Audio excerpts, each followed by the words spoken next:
یہ ایک سب آرڈینیٹ، اپر سب آرڈینیٹ اور 3 لوور سب آرڈینیٹ، یہ 4 لوگ گئے ہیں آج.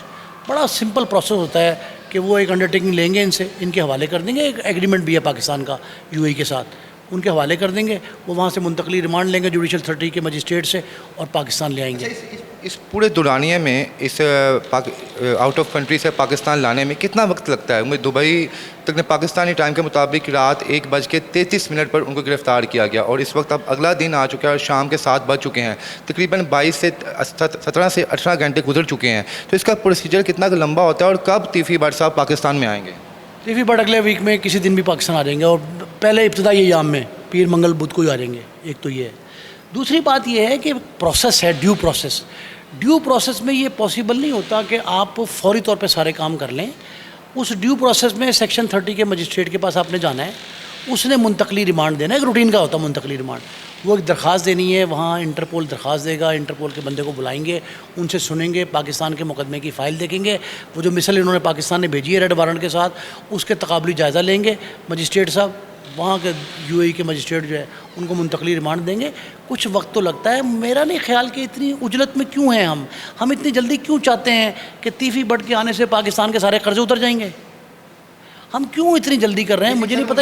لوگ یہ چاہ رہے ہیں کہ جناب کہ ایک دفعہ ہمیں نظر آئے کہ کیا واقعی ادارے جو ہیں چھوٹے لوگوں کو چھوڑ کے بڑے لوگوں کو بھی ہاتھ ڈالتے ہیں، اس وجہ سے لوگ اس چیز پہ تجسس لے رہے ہیں.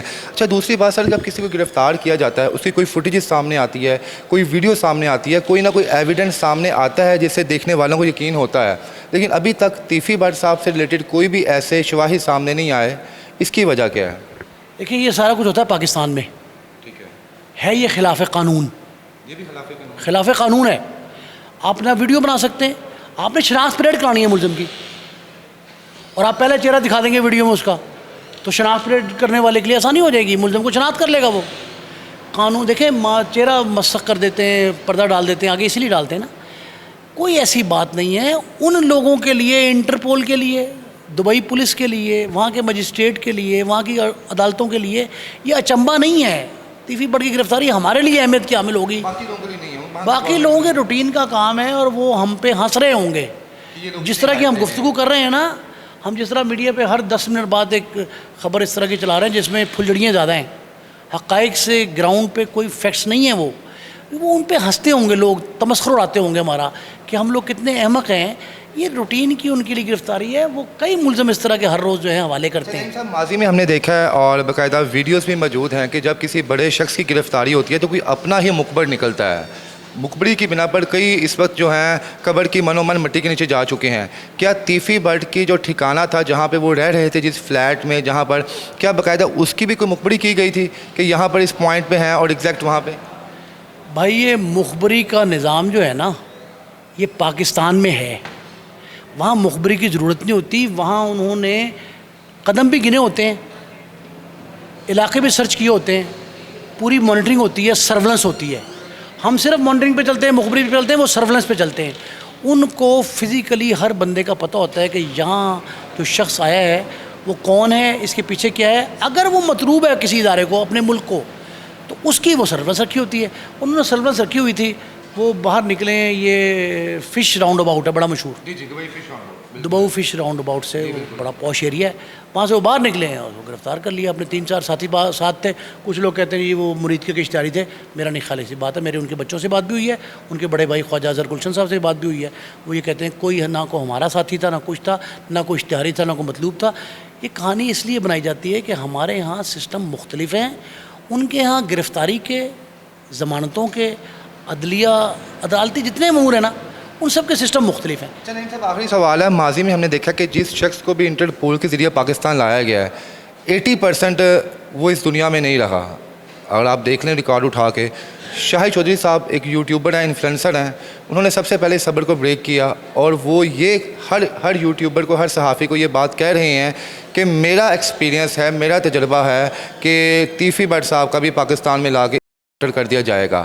وہ ان کا ایکسپیرینس تھا، آپ کا اپنا ایکسپیرینس ہے. آپ کا تجربہ کیا کہتا ہے؟ کیا تیفی بٹ صاحب کو باقاعدہ قانونی کٹ گہرے میں لایا جائے گا، یا انہیں بھی CCD جیسے ادارہ ہے یا باقی ادارے ہیں اور ان کی آڑ میں ان کے ساتھ بھی کچھ ایسا ویسا کیا جا سکتا ہے؟ میں اس بات سے اتفاق نہیں کرتا. پہلی بات تو یہ مفروضوں پہ مبنی ہے نا. ایک ایسی ہائپ کریٹ کر دی مفروضہ ہے. ہمیں اچھی روایات قائم کرنی چاہیے, اچھی گفتگو کرنی چاہیے, بجائے اس کے کہ ہم یہ کہیں کہ یہ ہو جائے گا. میں کوئی جوتشی تو نہیں ہوں, کوئی نجومی تو نہیں نا. میں آپ کے ایکسپیرینس بیس پہ سر میں تجربے کی بنیاد پہ یہ بالکل نہیں کہہ سکتا کہ تیفی بٹ کا پولیس مقابلہ ہو سکتا ہے, بالکل نہیں کہہ سکتا. میں صرف یہ کہہ سکتا ہوں کہ ہمیں اعلیٰ روایات قائم کرنی چاہیے, عدالتی نظام کو مستحکم کرنا چاہیے, اور جو قانون کا ڈیو پروسیس ہے اس کی تکمیل کرنی چاہیے. ہم پہلے ہی دنیا میں بڑے بدنام ہیں. انٹرپول نے جب ہمارے حوالے کیا ہوگا تو کیا ان کی نگاہ ہم پہ نہیں ہوگی کہ ہم اس کا ساشر کیا کرتے ہیں؟ اور کل وہ نیا ملزم کو حوالے کریں گے ہمارے, اگر ہم اس طرح کے ماورائے عدالت قانون ماورائے عدالت جو ہے ایکٹ کریں گے. ہم دنیا جہان میں اولیت ہے انسانی حقوق کی, حقوق کی پامالی. رائٹس کی ہر جگہ پہ ایک اہمیت. گوگی بٹ صاحب کے کیس میں نرمی آئے گی آپ, کیونکہ وہ بارہا کہتے رہے ہیں کہ ان کا امیر بلاج کے جو سانحہ ہوا تھا اس میں ان کا کوئی ہاتھ نہیں.